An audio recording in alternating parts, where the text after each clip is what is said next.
Olá, seja muito bem-vindo a mais um retrospecto tributário. Eu sou Letícia Amaral, sócia da Amaral e Asbeck Advogados, e na semana de hoje falaremos das principais notícias ocorridas entre os dias 25 de fevereiro e 1º de março de 2019. Continue conosco.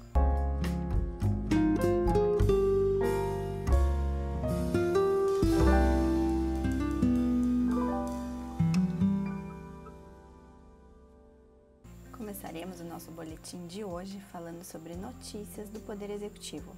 E a primeira delas é que o CARF, Conselho Administrativo de Recursos Fiscais, anuncia a criação de um novo Código de Ética.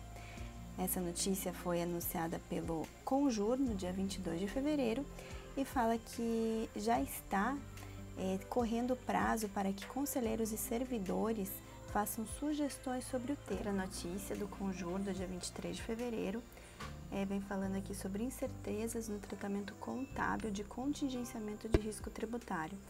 Então, vem comentando que a deliberação 804 de 2018, que aprovou a interpretação técnica IC/PC 22, visando inserir as regras do IFRC número 23 no ordenamento contábil brasileiro. Então, por meio dessa interpretação, não mais se mensura risco tributável relacionado a tributo sobre o lucro, como era feito anteriormente em relação a riscos remoto, possível ou provável. Agora, para tributo sobre o lucro, deve-se considerar a probabilidade da empresa vir a ser fiscalizada e, em caso de fiscalização, se a autoridade pode vir a autuar. Outra notícia da Receita Federal é de que já chegou a hora dos empregadores do terceiro grupo, que é composto por optantes do Simples Nacional, empregadores pessoas físicas, exceto domésticos, produtores rurais, pessoa física e entidades sem fins lucrativos, a prestar informações relativas ao cadastro e tabelas do empregador no e-social. E a partir de abril se inicia a segunda fase, quando os empregadores passam a ser obrigados a enviar informações relativas aos trabalhadores e aos seus vínculos trabalhistas. Agora, notícias estaduais, ainda falando em São Paulo do programa Nos Conformes. Houve uma notícia do valor econômico do dia 25 de fevereiro, dizendo que pela primeira vez um parcelamento ordinário estadual permite a inclusão de dívidas do ICMS substituição tributária. Então, até 31 de maio vai o prazo para adesão ao parcelamento ordinário, conforme a resolução conjunta SF-PGE número 3, publicada em 24 de dezembro de 2018.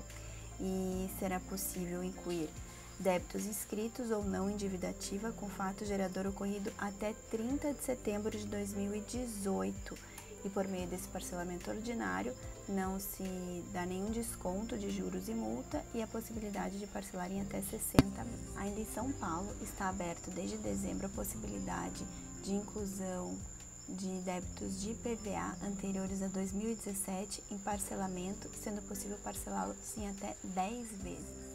Continuando a falar de São Paulo, foram editados mais 2 decretos estaduais, o 64117 de 2019 e o 64118 também de 2019, que em função do convênio ICMS 190/2017, divulgou a relação dos atos normativos referentes a isenções, incentivos e benefícios fiscais ou financeiros fiscais e também reinstituiu outros benefícios fiscais já previstos anteriormente.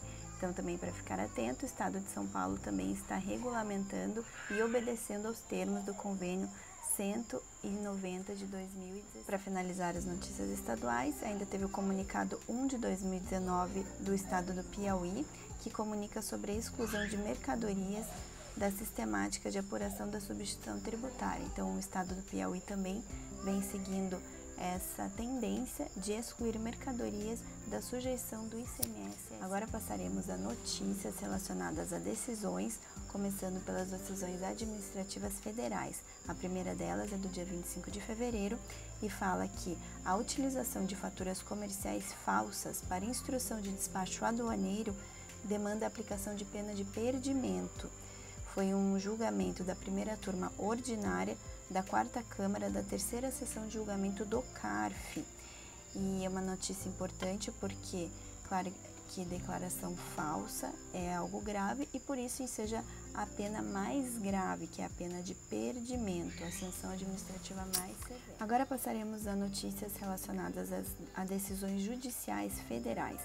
A primeira delas, e destaque aqui hoje, é do dia 25 de fevereiro, fala que o STJ reconhece a incidência de imposto de renda e de contribuições previdenciárias sobre a hora de repouso alimentação. Então, o STJ entendeu que como essa HRA, hora de repouso alimentação, o empregado ele fica disponível para o trabalho, então isso sim é considerado verba sujeita à incidência das contribuições previdenciárias e do imposto de renda. Outra decisão aqui que foi noticiada no dia 26 de fevereiro pelo CONJUR é que a União não pode mudar sujeito passivo da certidão de dívida ativa após a sentença. Aqui foi um caso da terceira turma especializada do TRF da segunda região, que com base no entendimento do STJ, disse que não é possível a inclusão de sujeito passivo na CDA depois que já houver havido a sentença nos embargos à execução fiscal. Então aqui mais uma notícia relacionada a quando se pode ou não incluir outros sujeitos passivos na CDA. No nosso último boletim nós também noticiamos a questão da desconsideração da personalidade jurídica versus a possibilidade de inclusão antes mesmo da inscrição em dívida ativa. Outra notícia do dia 27 de fevereiro, que saiu no jornal Valor Econômico, é que está prestes a ir a julgamento, contudo sem data marcada, é a matéria referente à incidência do imposto de renda da pessoa jurídica e da contribuição social sobre o lucro incidente sobre a taxa Selic na repetição do indébito tributário. Essa é uma matéria que já foi incluída como tema de repercussão geral reconhecido. Isso foi feito no recurso extraordinário 1063187 Santa Catarina e gerou o tema 962, mas ainda não a data para julgamento. Então, a STJ, em casos similares, tem entendimento consolidado no sentido de afastar a incidência de tributos sobre verbas de cunho indenizatório. E como aqui os juros moratórios têm esse cunho eminentemente indenizatório, entende-se aí que é muito provável que o STF julgue como não devendo compor a base de cálculo nem do imposto de renda da pessoa jurídica, nem da CSLL. Agora a notícia destaque do nosso boletim dessa semana é que os contribuintes vencem no STJ a disputa sobre o drawback.